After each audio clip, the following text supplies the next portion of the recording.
안녕하세요. 오늘도 사연살롱을 찾아주셔서 감사합니다. 저는 올해 40 초반이 된 윤숙희예요. 매일 올라오는 사연을 들을 때면 시작이 자연스러운 것 같은데 처음 제 사연을 보내려고 컴퓨터 앞에 앉으니 생각보다 어려운 거네요. 그래서 말인데 서툰 글솜씨로 담담하게 써내려가는 지난 이야기를 끝까지 들어주시고 잘했다는 칭찬과 앞으로도 잘 살 거라는 격려 꼭 부탁드려요. 저한테 지금 제일 필요한 말이거든요. 흔히 10년이면 강산이 변한다는 말을 하잖아요. 저는 그 10년 동안 앙상했던 나무에 꽃이 피고 강렬한 햇살이 들어오지다가 서서히 하나둘 낙엽이 떨어지고 다시 앙상해진 숲의 모습에 신경 썼더라고요. 겉에서 볼 땐 알록달록한 옷을 여러 번 갈아입은 게 다인 줄 알았는데 숲 안으로 들어가 보니 가관이었던 거죠. 결혼 생활. 결혼이라는 테두리 그 모습에만 열중했던 게 이유라면 이유일 수 있는데 살기 퍽퍽하다 보니 그게 다인 줄 알았네요. 12년 전 저는 선배의 소개로 만나 6살 연상의 남편을 만나 결혼했어요. 성격이 내성적인 저와 달리 남편은 첫 만남에서부터 유쾌하고 따뜻했죠. 카페에 늦게 도착한 저에게 기다리는 동안 수키 씨 취향이 맞을 것 같은 책을 골라봤다며 제가 평소 좋아하던 작가의 소설책을 건네줬어요. 제가 그 작가를 좋아한다고 제 친구에게 미리 물어봤다더군요. 그 세심함에 마음이 기루었던 것 같아요. 연애 기간 동안 남편은 제가 직장에서 상사와 갈등이 있을 때도 제가 옳다며 항상 제 편을 들어줬어요. 수키야, 내가 열심히 일해서 꼭 행복하게 해줄게. 5년 안에 우리 집도 마련하고 10년 안에는 아이들 교육비까지 든든하게 준비할 거야. 아직 결혼 생각이 없던 저에게 구체적인 인생 계획표까지 그려가며 저를 안심시켰죠. 그 청사진을 믿고 연애 10개월 만에 서울 외곽의 전세로 신혼집을 구했습니다. 방 2개짜리 아파트였지만 그 공간이 저희에겐 천국 같았어요. 남편과 저는 매일 저녁 함께 요리하고 주말에는 커튼이며 작은 화분까지 하나하나 고르면서 우리만의 공간을 만들어갔어요. 둘이 앉아 TV를 보다가도 이제 매일 헤어지지 않아도 된다며 서로 애틋하게 바라보고 웃기도 했었네요. 매일 출퇴근하면서 남편을 위해 어떤 요리를 해줄까? 고민하는 것도 행복한 일상 중 하나였어요. 결혼 후 얼마 지나지 않아 남편이 회사에서 승진하고 저 역시 예상치 못한 성과금까지 받으며 내 집 마련의 꿈을 향해 한 발짝씩 다가서고 있었죠. 그런데 어느 날 남편이 퇴근 후 평소보다 늦게 들어왔어요. 그때 눈빛이 평소와 다르더군요. 여보, 오늘 회사에서 무슨 일 있었어? 남편은 한참을 망설이다 입을 열었어요. 사실 내가 2년 동안 준비해온 사업 아이템이 있어. 요즘 회사에서 이런 젊은 직원들의 아이디어는 무시하고 상사 비위나 맞추라고 하는 게 너무 답답해. 내 사업을 해보고 싶어. 순간 가슴이 철렁 내려앉았어요. 남편의 말은 우리가 그동안 계획해온 모든 것을 뒤엎는 일이었으니까요. 안정적인 직장을 그만두고 창업의 길로 간다니 도대체 무슨 생각인가 싶었죠. 정말 확신해? 지금 오빠 위치가 얼마나 안정적인지 알잖아. 승진한 지 얼마 안 됐고 실패하면 우리 계획이 다 틀어져. 그거 알고 하는 소리야? 수키야, 난 이대로 평생 남의 회사에서 눈치 보며 살고 싶지 않아. 아무리 내가 승진하고 승승장구하면 뭐해. 결국 남한테 좋은 일 시키는 거잖아. 내 아이템은 정말 가능성이 있어. 지인들도 다 가능성이 있다고 했어. 겉으로 애써 태어난 척 침착하려고 했었지만 이미 저는 속으로 울고 있었네요.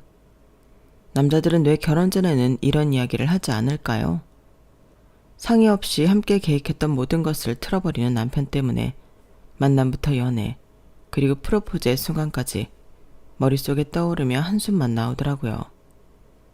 매일 밤 토론이 이어졌고 결국 남편의 간절함에 조금씩 마음이 흔들렸어요. 그래, 내 남편을 믿자. 그는 항상 책임감 있게 행동해 왔잖아. 그리고 만약 성공하면 정말 더 큰 미래가 기다리고 있을지도 몰라. 한 달간의 고민 끝에 우리는 결국 전세금을 빼서 남편의 사업에 투자하기로 했죠. 8천만 원. 당시 저희 부부가 모은 전 재산이었어요. 마침 전세 계약이 끝나가는 시점이라 더 저렴한 월세로 옮기면서 차액을 사업 자금으로 쓰기로 했던 거죠. 걱정하지 마. 내가 다 책임질게. 1년만 지나면 우리 집도 장만할 수 있을 거야. 온라인 쇼핑몰은 초기 투자만 잘하면 리스크가 적다니까. 처음엔 순조로운 듯 했어요. 남편은 밤낮 없이 일했고 저도 직장 생활을 하면서 주말에는 남편 사업을 도왔죠. 사무실 임대료 아끼려고 집에서 작업했는데 거실은 온통 상품의 샘플과 포장재로 가득했어요. 그래도 남편의 열정 넘치는 모습에 이 정도 불편쯤은 아무것도 아니라며 참았네요. 하지만 2개월이 지나자 문제가 보이기 시작했어요. 생각보다 광고비는 많이 들고 경쟁업체는 너무 많았던 거예요. 드디어 첫 주문이 들어왔어. 그동안 노력이 보상이라도 받는 듯 남편과 함께 두 손을 부여잡고 좋아했는데 긴장감이 풀어져서인지 그날 밤 저는 살짝 두통이 있었어요. 몸살이 올까봐 조심했는데 그게 임신 징후였던 거죠. 매일 긴장 속에 스트레스를 받았는데 그 와중에 천사가 찾아온 거예요. 하지만 현실은 그 기쁨을 만끽하기 어렵더군요. 예상하지 못했던 물류 지연이 고객 불만으로 늘어갔거든요. 배송이 늦는다, 상품이 설명과 다르다는 항의 전화를 받을 때마다 남편의 어깨가 점점 처져가고 있었죠. 여보, 조금만 더 기다려. 초반에는 다 이런 거래. 우리 제품이 입소문만 나면. 심한 입덧으로 고생하면서도 남편을 위해 힘을 내려 했지만 현실은 냉혹했어요. 아무리 노력해도 사업 아이템이 좋았어도 시장 조사를 제대로 안 하고 무턱대고 달려든 결과 무모한 도전이라는 걸 알았을 땐 이미 늦었더라고요. 결국 시작한 지 1년 만에 사업은 실패로 돌아갔고 저희의 전 재산도 사라졌거든요. 그날 밤 남편은 술에 취해 들어왔어요. 그리고는 어떻게든 처자식을 먹여 살릴 생각에 급하게 이력서를 내고 면접을 보고 왔는데 탈락했다고 말했죠. 당신 결혼할 때 이런 남편 원한 게 아니었지? 술이 떡이 될 정도로 마신 것 같았는데 저를 보더니 미안한 듯 무심코 내뱉은 남편의 말에 저는 울음을 참을 수가 없었어요. 두 손으로 얼굴을 가리고 울던 중에도 뱃속의 아이가 걱정돼 억지로 감정을 추스르던 기억이 나네요. 그땐 정말 막막했어요. 집도 잃고 남편은 시리에 빠져있고 갓 태어난 아이까지 있었으니까요. 남편을 원망하고 싶었지만 스스로 무너져가는 모습을 보니 차마 그럴 수도 없더라고요. 내가 더 강해져야겠다는 생각뿐이었어요. 결국 저희는 시댁으로 들어가게 되었네요. 당시 저희 친정은 시골이라 서울까지 직장 다니기가 힘들었거든요. 시어머니는 우리 며느리 고생시켜서 미안하다며 눈물을 흘리셨지만 갓 태어난 아이를 안고 남의 집에 들어가는 기분은 말로 표현할 수 없었어요. 숙희야, 2년만 참자. 내가 다시 일어설 테니 나만 믿고 기다려줘. 남편은 다시 취업 전선에 뛰어들었지만 한번 경력이 단절되니 예전처럼 좋은 회사에 들어가기 쉽지 않더군요. 그는 자존심을 버리고 작은 회사에 입사했고 저도 일하고 싶었지만 몸이 약한 아이 탓에 육아에 전념하게 되었네요. 당연히 월급은 턱없이 적었고 그마저도 계약이 끝나면 몇 달씩 실업 상태가 이어졌죠. 여보, 우리 언제쯤 독립할 수 있을까? 현서도 이제 어린이집 다닐 나이고. 조금만 더 기다려. 지금 진행 중인 프로젝트가 잘 풀리면 보너스도 받을 수 있어. 그럼 전세 보증금 일부라도 마련할 수 있을 거야. 하지만 그 조금만 더가 영원히 이어지는 것 같더군요. 남편의 그 2년이란 약속은 어느새 5년, 8년, 그리고 12년으로 늘어났습니다. 그 사이 둘째도 태어났고 시부모님은 연세가 더 드신 만큼 우리 가족의 거처도 여전히 시댁이었으니까요. 어느덧 시어머니는 집안일에 손 하나 까딱도 안 하셨고 육아와 집안일은 모두 제 차지가 되었죠. 물론 시댁에 들어간 처음부터 그랬던 건 아니었어요. 오히려 시어머니는 첫 몇 달 동안 저를 많이 배려해 주셨던 기억이에요. 아마 결혼해서 잘 살 거라고 생각했는데 아들이 사업을 말아먹었고 갓난아기를 안고 들어온 며느리가 불쌍했던 거겠죠. 현서가 울면 먼저 달려가 안아주시고 저보고는 몸조리 잘 하라며 당신이 아기를 보신다고 했던 모습이 아직도 눈에 선하거든요. 그 시절만 생각하면 지금도 마음이 아려요. 그때의 시어머니는 정말 따뜻했거든요.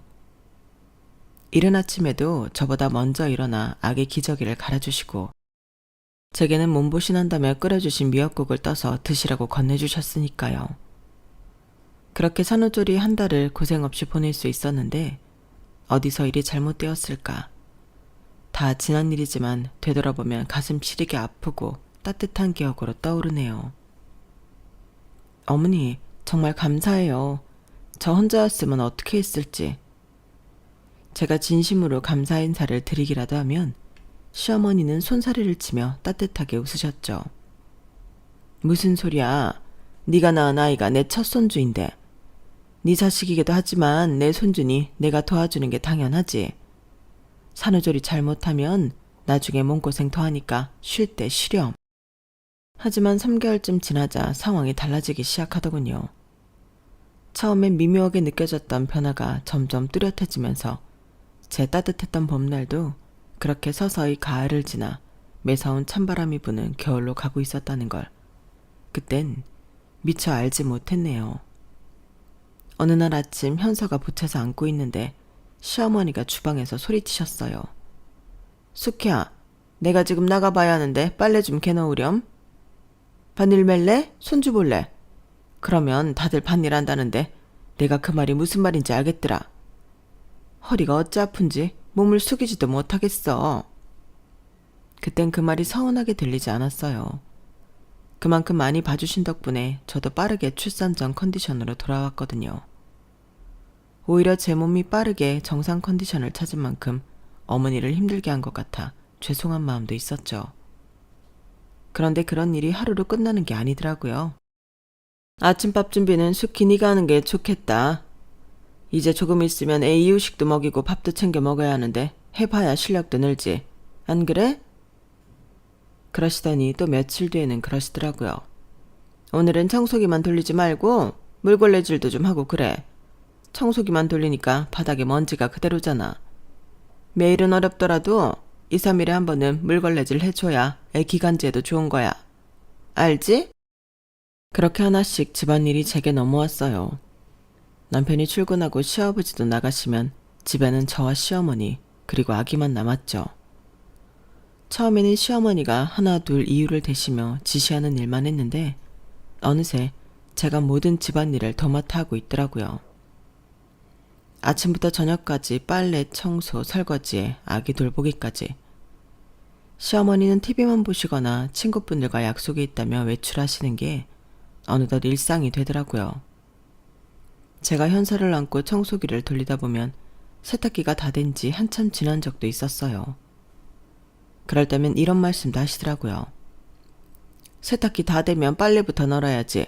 안 그러면 주름 다 생겨서 말라도 다림질 별도로 해야 해. 얼마나 귀찮아. 일을 2번 하는 거잖아. 다음부턴 꼭 세탁기 다 됐다는 소리 들리면 하는 일 멈추고 빨래부터 널어. 알았지? 이게 다 생활의 지혜야. TV를 보시다가 세탁기에서 빨래를 꺼내는 저에게 말씀하셨죠. 저는 청소기 소리에 정신이 팔려 언제 다 되었는지도 몰랐거든요. 어머니는 그 소리 다 듣고 계시면서도 당연히 당신 일이 아니라고 생각하셨던 거예요. 어느 순간 잔소리만 하실 뿐 절대 손은 대지 않으셨어요. 식사 준비를 할 때도 먹고 싶은 음식에 대해 말씀하시거나 간이 너무 짰다, 싱겁다, 훈수만 두셨을 뿐 도와주시는 일은 일절 없었고요. 한 번은 현서가 갑자기 열이 나서 밤새 안고 있었어요. 아침이 되어 녹초가 된 상태로 주방 싱크대에 쌓인 그릇들을 보며 한숨이 나왔죠. 도무지 움직일 힘이 나지 않아 어머니께 부탁드렸어요. 어머니, 제가 어제 현서 밤에 보채느라 잠을 잘 못 잤어요. 도무지 체력이 안 되네요. 청소기도 돌려야 하는데 죄송하지만 설거지만 좀 도와주실 수 있을까요? 시어머니는 TV를 보다가 저를 힐끗 쳐다보시더니 별것 아니라는 투로 말씀하셨죠. 에이, 내가 네 나이 때는 애 셋에 시할머니까지 모시고 살았어. 근데 고작 애 하나에 체력이 안 되는 게 어딨어. 요즘 젊은 사람들은 나약해도 너무나 약해. 그러지 말고 저녁에 현서 재우면 나가서 동네라도 한 바퀴 뛰고 오렴. 애는 크는 만큼 네 나이도 될 텐데 체력이 지금보다 더 떨어지면 다 늙은 내가 집안일 하리? 어머니, 그래서 어머니 지금도 비 오면 허리 아프시다고 말씀하시잖아요. 힘든데 쉬지 못하고 일 계속하셔서요. 저도 그러면 어떡해요. 다른 날 같으면 제가 하죠. 그런데 저 정말 어제 현서 보느라 한숨도 못 잤어요. 울려고 내려놓으면 어머니나 그이 잠 못 잘까봐 어제 밤새 안고 있었거든요. 고생을 대물림하는 게 당연하다는 듯 말씀하시는 시어머니 말투에 저도 모르게 입이 자동으로 열리더라고요. 그리고 어머니, 지금은 예전과 달라요. 모시고 사는 게 어딨어요? 같이 사는 거지. 시어머니는 제 말에 놀라신 듯 눈을 동그랗게 뜨시며 저를 한참 쳐다보시더라고요. 평소 제가 대꾸를 잘 안 하는 편이었거든요. 시부모님 댁에 들어와 산다는 게 이유라면 이유였겠죠. 그러고 보니 그게 문제의 시초였는지도 모르겠지만요. 여하튼 지렁이도 밟으면 꿈틀한다고 더 이상은 안 된다는 생각이 들었던 것 같아요. 하지만 뛰는 놈 위에 나는 놈이 있다더니 시어머님이 딱 나는 분이셨네요. 어머, 너 지금 나한테 한 말이지? 지금 너랑 나 둘이 있으니까 분명 나한테 한 말 맞지? 나 놀라서 심장 벌렁거리는 거 들리니? 요즘 애들 나약하고 버릇없다 하더니 다른 집 며느리도 아니고 내 며느리가 그럴 줄 꿈에도 몰랐다. 두 눈 부릅뜨고 말대꾸를 다다니 말세야 말세. 세상에 어떻게 돌아가려고. 결국 시어머니는 거실 TV를 끄시더니 저 들으라고 큰 소리로 중얼거리시며 안방으로 들어가시더라고요. 어찌나 어이없던지 눈물이 찔끔 나오려다가도 어금니를 꽉 깨물게 만들었죠. 그날 저녁 퇴근한 남편에게 쌓였던 서운함과 분노가 뒤섞인 감정들을 털어놓았어요. 당신 입장 이해해. 몸이 피곤해서 도와달라고 말했던 건데 그런 소리 들었으면 나라도 서운했을 것 같아. 그런데 엄마 말처럼 엄마는 그런 세대를 보내셨던 분이니까 당연하다고 생각하셨을 거야. 오히려 당신이 또박또박 맞는 말에서 더 어이없고 괜히 민망하니까 TV 끄고 거실 들어가셨다며. 다음엔 안 그러시겠지. 나도 엄마한테 말 잘해볼게. 미안해. 내가 사업 말아먹지만 않았어도 당신 힘들게 안 하는 건데. 속 시원하게 어머님 욕을 해주는 남편은 아니었지만 중간에서 자기 나름대로 애쓰려는 남편을 보고 있으면 갑자기 또 미안하다는 생각이 들었어요. 남편도 남편 나름대로 아둥바둥 애쓰고 있는데 철없이 제 맡은 일을 안 한다는 느낌이 들었던 거죠. 다 지나고 보면 부질없는 짓이었는데 말이에요. 그러다 보니 시댁에서 시간은 한 해에 두 해 흘러가게 되었고 독립은커녕 첫째가 4살이 되던 해 둘째까지 갖게 되었네요. 혼자는 외로울 것 같아서 하나는 더 낳고 싶었는데 그게 지금은 아니었어요. 하지만 삼신할매는 제 의사와 상관없이 선물을 주셨더라고요. 남편은 소식을 듣고 정말 기뻐했어요. 여보, 고마워. 우리 가족이 또 늘어나다니. 정말 기쁘다. 내가 정말 더 열심히 할게. 이번엔 정말 잘 될 거야. 나만 믿어. 하지만 임신 소식을 전했을 때 시어머니의 첫마디는 지금도 잊혀지지 않네요. 그래, 이번엔 아들이겠지? 내가 말은 안 했지만 우리 집안 대끈기는 줄 알고 내가 얼마나 조마조마했다고. 한 번도 아들을 낳아야 한다고 저에게 말씀 안 하셨기에 정말 놀랐어요. 한편으론 집안일은 다 시키면서 부담은 주기 싫으셨던 걸까 생각하며 의외로 나쁜 분은 아닌가 보다 싶기도 했고요. 그러시더니 그날부터 아들 낳는 음식이라며 온갖 것을 저에게 먹이기 시작하셨어요. 쑥뜸을 뜨면 아들을 낳는다는 미신을 믿고 제게 쑥뜸을 강요하시기도 했죠. 임신 중기에 초음파 검사를 받으러 갔을 때 시어머니가 꼭 같이 가시겠다고 하실 정도였죠. 상별을 미리 알아야 한다면서요. 그러더니 의사가 화면을 보며 언니랑 사이좋게 지내겠다고 말했을 때 옆에 있던 시어머니 눈에 띄게 인상을 쓰시는데 놀랬어요. 그런 모습은 처음 봤거든요. 집에 돌아오자마자 시어머니는 한숨을 크게 쉬며 말했어요. 아, 또 딸이라니 우리 집안은 대가 끊기겠구나. 그래도 뭐 삼세판이라는 말이 괜히 있는 게 아니지 않니? 그치 수키야. 둘째 낳고 산후조리 빨리 해서 셋째는 꼭 아들 낳아. 미룰 것도 없어. 네 나이도 있는데. 괜히 노산이다 뭐다 속썩이지 말고. 알았지? 그 말을 듣는데 저도 모르게 감정이 폭발하더군요. 임신이라 예민한 시기였는지 아니면 그동안 혼자 집안일 다 하면서 쌓여왔던 분노였는지 지금 생각해봐도 갈피를 잡기 어렵지만요. 어머니, 요즘 시대가 어느 시대인데 아들이에요. 아들 있다고 잘 사는 시대는 아니잖아요. 건강하게 태어나면 감사한 거죠. 아직 뱃속에 있는 애 들으면 어떻게 하시려고 그런 말씀을 아무렇지 않게 하세요. 최대한 감정을 추스리며 말하려고 했었어요. 병원이라 주위에 사람도 있었고 옛날 사고방식을 가진 분이시니 안 먹힐 거라는 걸 알았지만 제 생각은 꼭 말씀드리고 싶었으니까요. 무슨 소리야? 아들 있다고 잘 사는 시대가 아니라니. 그럼 나 죽어서 채사밥도 못 얻어먹고 구천을 떠돌라는 이야기니? 내 아들이 해주는 채사밥까지만 얻어먹으라는 거야? 네가 아직 젊어서 아들의 소중함을 모르나 본데 그러는 거 아니다. 너도 나처럼 나이 들어봐라. 아들 하나 낳을 걸 하는 후회할 게 뻔해. 그때 가서 이예민 말 들을 걸 후회하지 말고 내 말 새겨들어. 그러다 보니 어쩌면 당연한 이야기지만 시어머니의 산후조리 같은 건 둘째 낳았을 때는 기대조차 할 수 없었어요. 첫째 때는 그래도 한 달 정도 도와주셨는데 둘째는 아예 손을 놓으셨거든요. 남편에게 산후도우미를 부르자고 했더니 그 반응이 기가 막혔어요. 뭐? 산후도우미? 엄마도 계신데 무슨 산후도우미야. 남들이 보면 뭐라고 하겠어. 내가 엄마한테 잘 말해볼게. 그런데 돈 쓰면 분명 뭐라고 잔소리하실 게 뻔한데 집안일은 내가 퇴근하고 와서 도울게.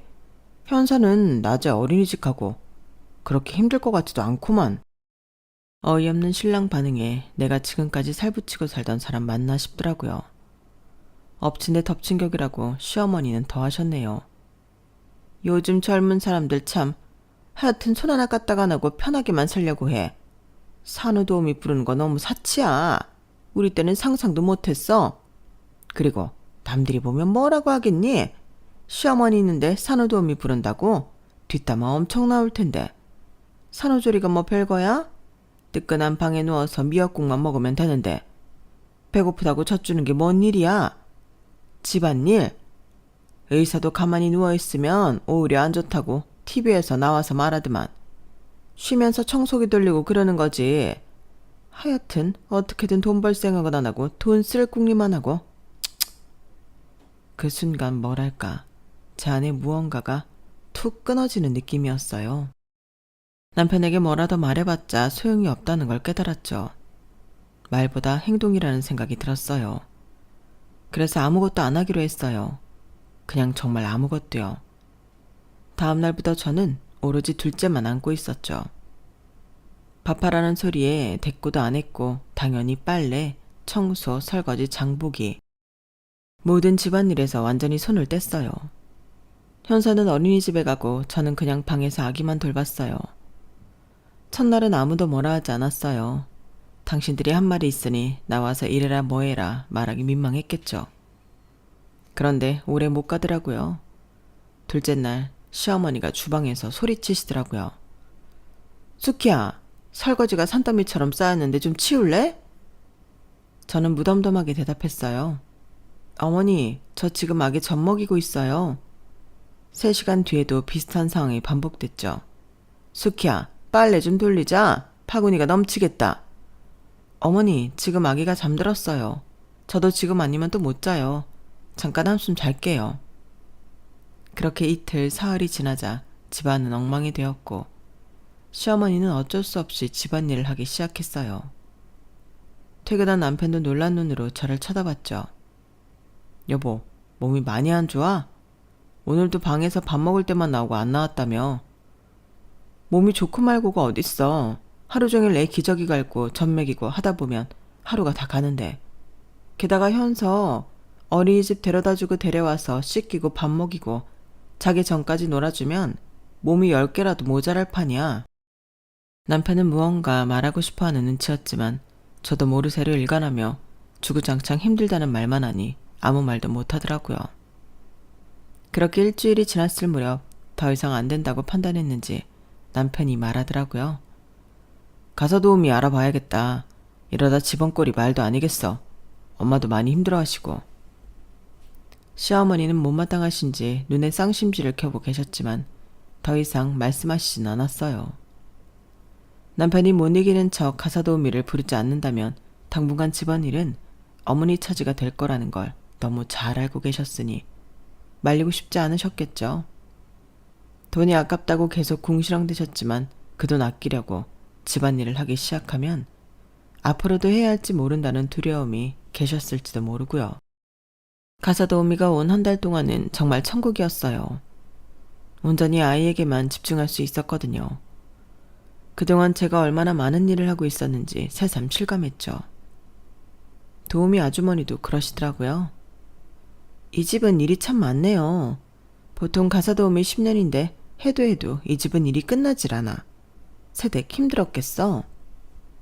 한 달이 지나자 도우미도 떠나고 다시 일상으로 돌아왔어요. 하지만 이제 전과는 확실히 달라졌죠.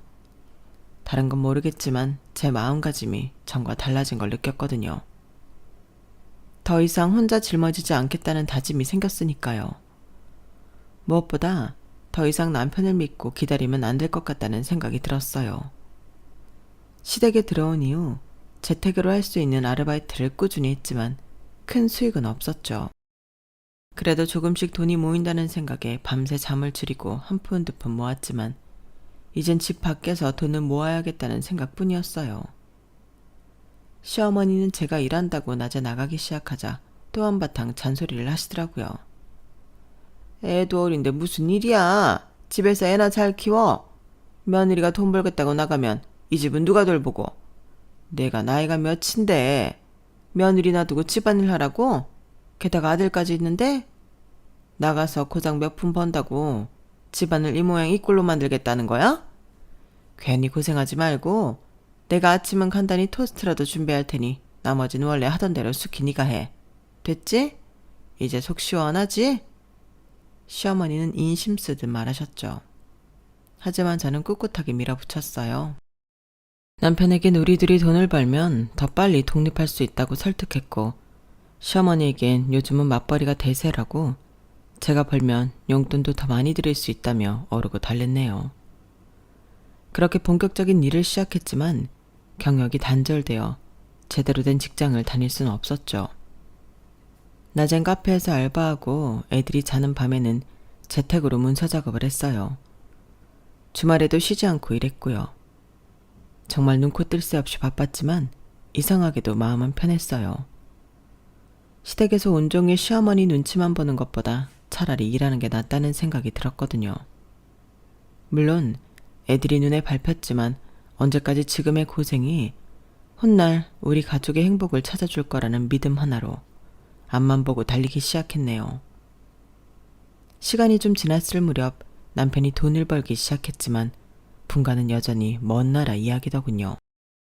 어느 순간부터 남편이 재산에 관한 이야기를 투명하게 하지 않았거든요.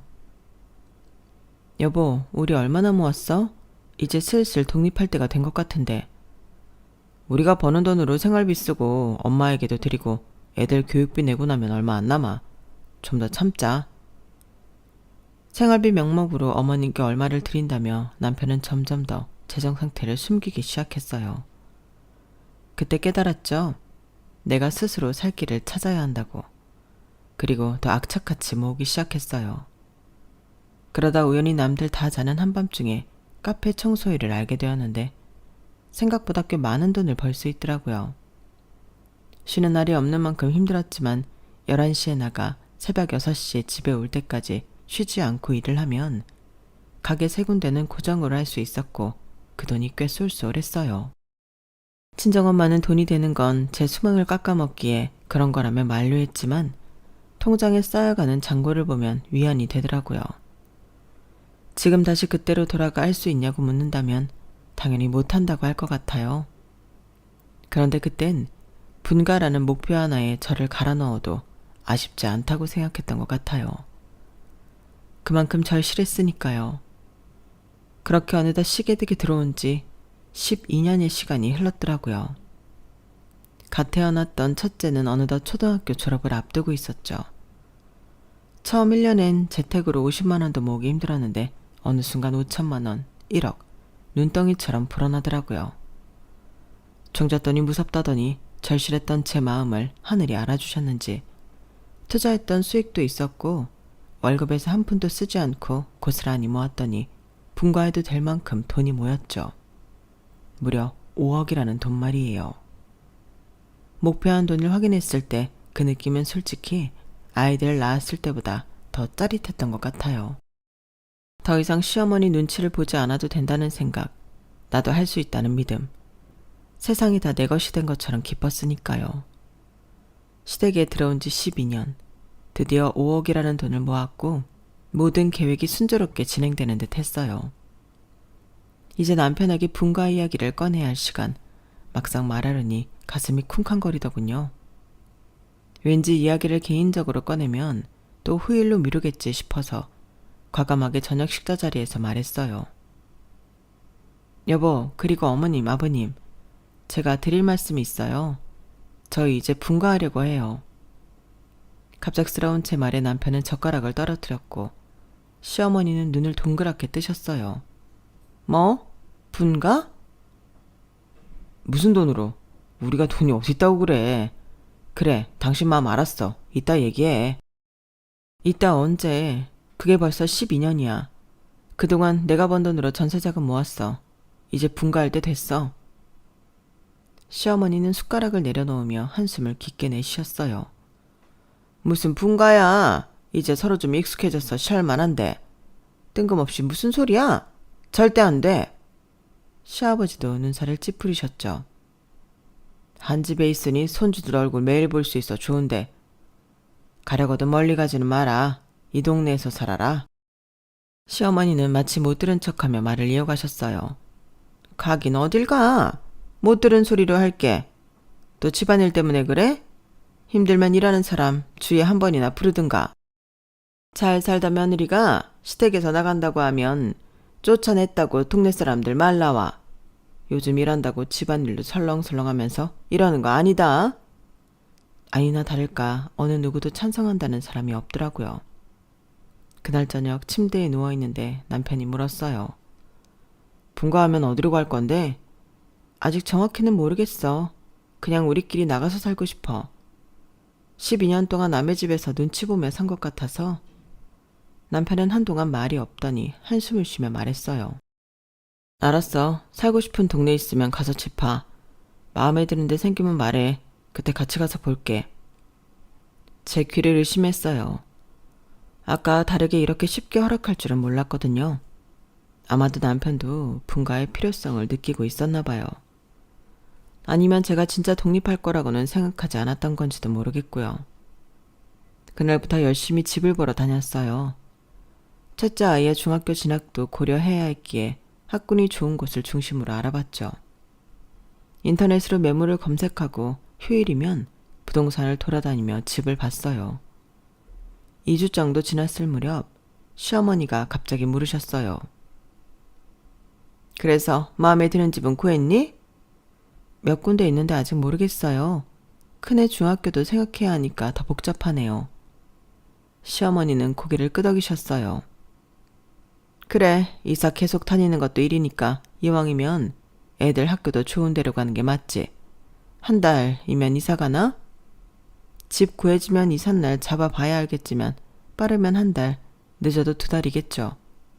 분가 안 된다고 하시더니 허락하시게요? 허락하고 말고 할 게 뭐 있냐? 네가 언제 내 말 들었냐? 내가 안 된다고 했는데 집 보고 다니고 있지 않냐?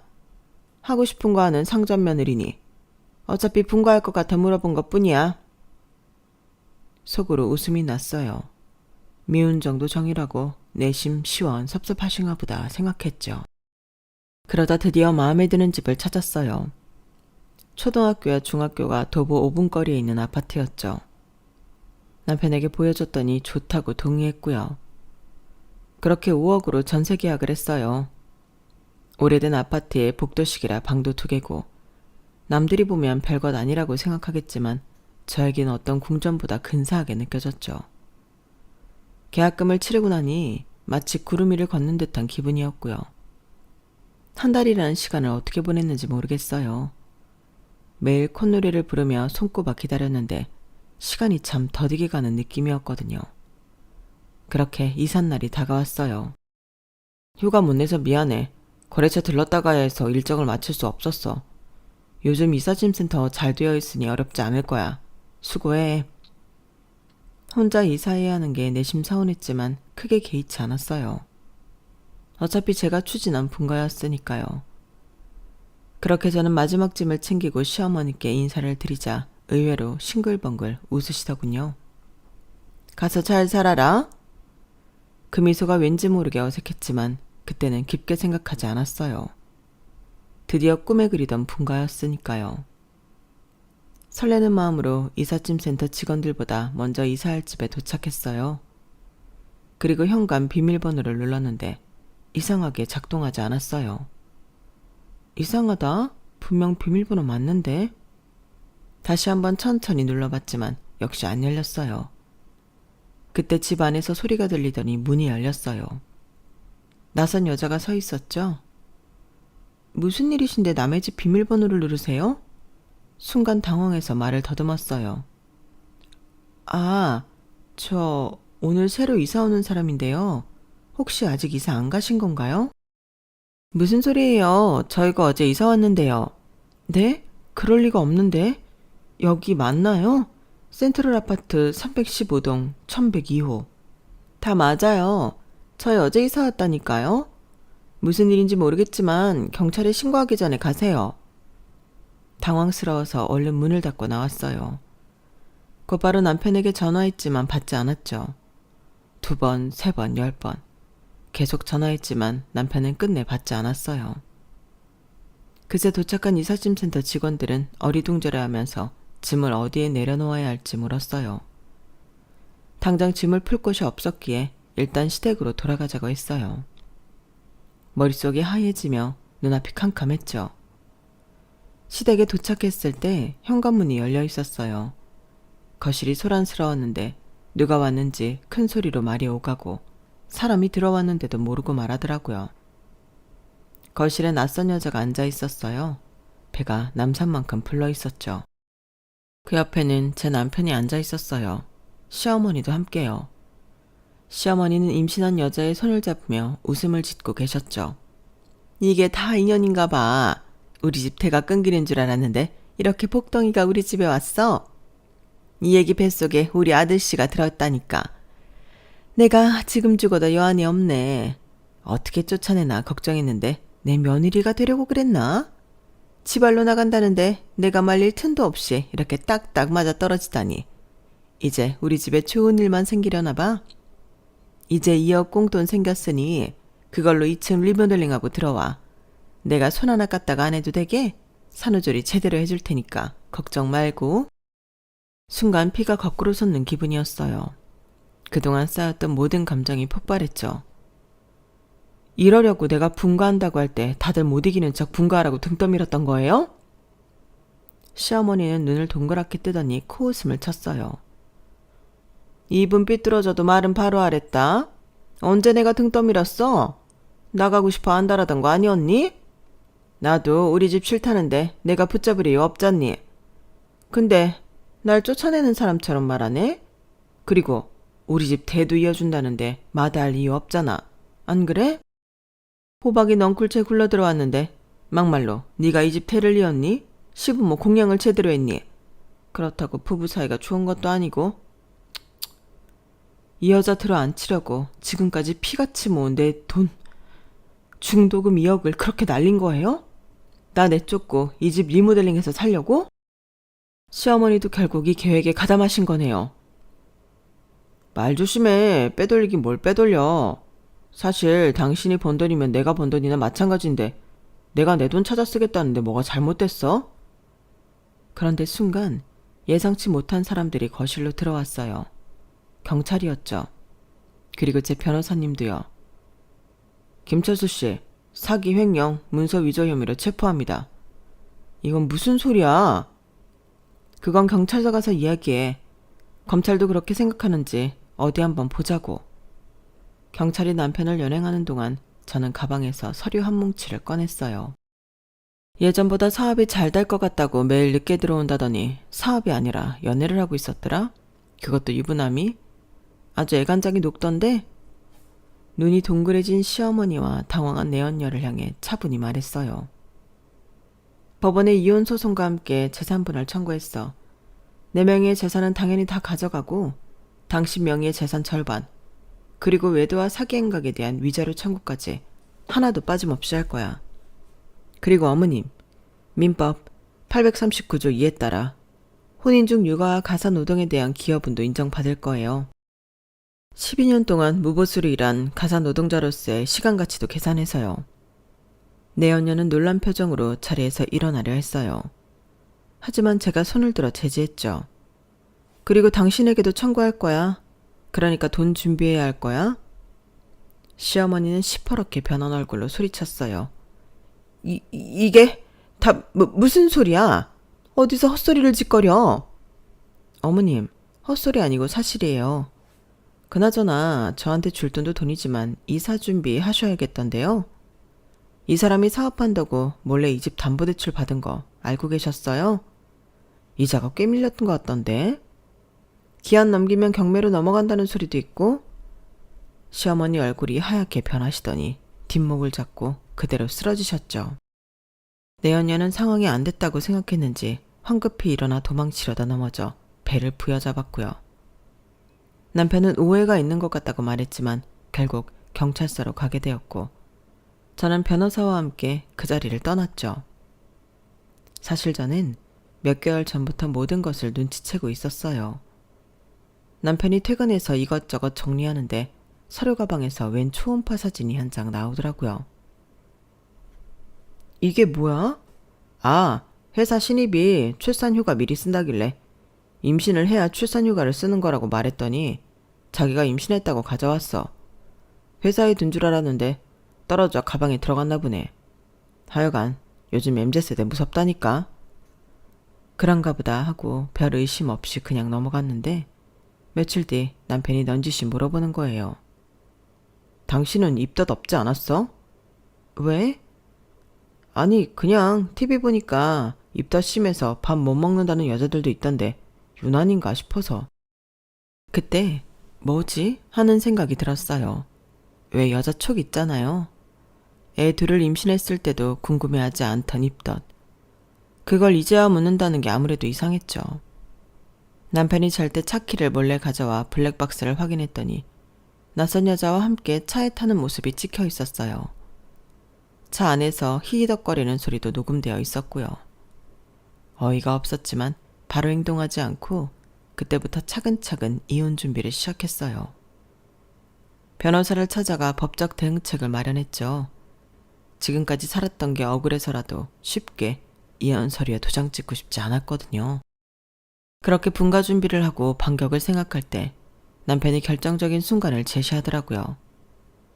전셋집 계약을 하고 며칠 지나지 않았는데 부동산에서 전화가 왔거든요.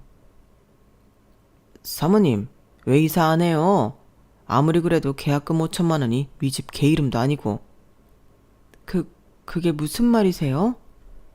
급하게 돈 쓸 데가 있어서 계약 파기한다며 오늘 남편이 왔다 갔어. 그런데 내가 아무리 생각해도 이건 아닌 것 같아서 집주인한테 말해뒀거든. 오늘 중 다시 계약하면 아무 일 없던 걸로 해준다고 했고. 어이가 없었죠. 아무리 자신이 번 돈이 아니고 사업을 하며 말아먹은 돈이 많아 돈 몇 천만 원이 우습게 보였나 싶었고요. 그리고 차분히 생각했죠. 그래, 갈 때까지 가보자고요. 그 사실을 알았던 저녁, 남편은 저에게 아무 말도 하지 않았어요. 태연하게 중도금 넣고 이삿날 잔금 넣으면 되는 거지? 라고 묻더니 오랜만에 이사하니 가물가물하다며 넌지시 물을 뿐이었죠. 웃긴 건 집주인한테는 제가 바람이나 재산을 빼돌리려 한다며 사정사정해서 중도금을 돌려받았다는 거예요. 사실 남편이 저지른 일은 단순한 부부싸움이 아니라 법적으로 사기와 횡령, 그리고 문서 위조에 해당했어요. 그리고 제 도장과 서명을 위조한 것은 명백한 범죄였죠. 변호사님의 조언대로 경찰에 고소장을 제출했고 확보한 증거를 함께 제출했어요. 남편이 제 명의의 재산을 허락 없이 처분하려 한 행위는 재산상 배임에 해당했기 때문에 경찰이 직접 출동한 것이었죠. 이 모든 건 당연히 증거로 제출되었어요. 일을 크게 만든 건 남편이었던 거죠. 그로부터 6개월 후 모든 것이 달라졌어요. 남편은 사기죄와 횡령, 문서 위조 혐의로 징역 1년 6개월에 집행유예 3년을 선고받았고 재산의 60%를 저에게 넘겨야 했어요.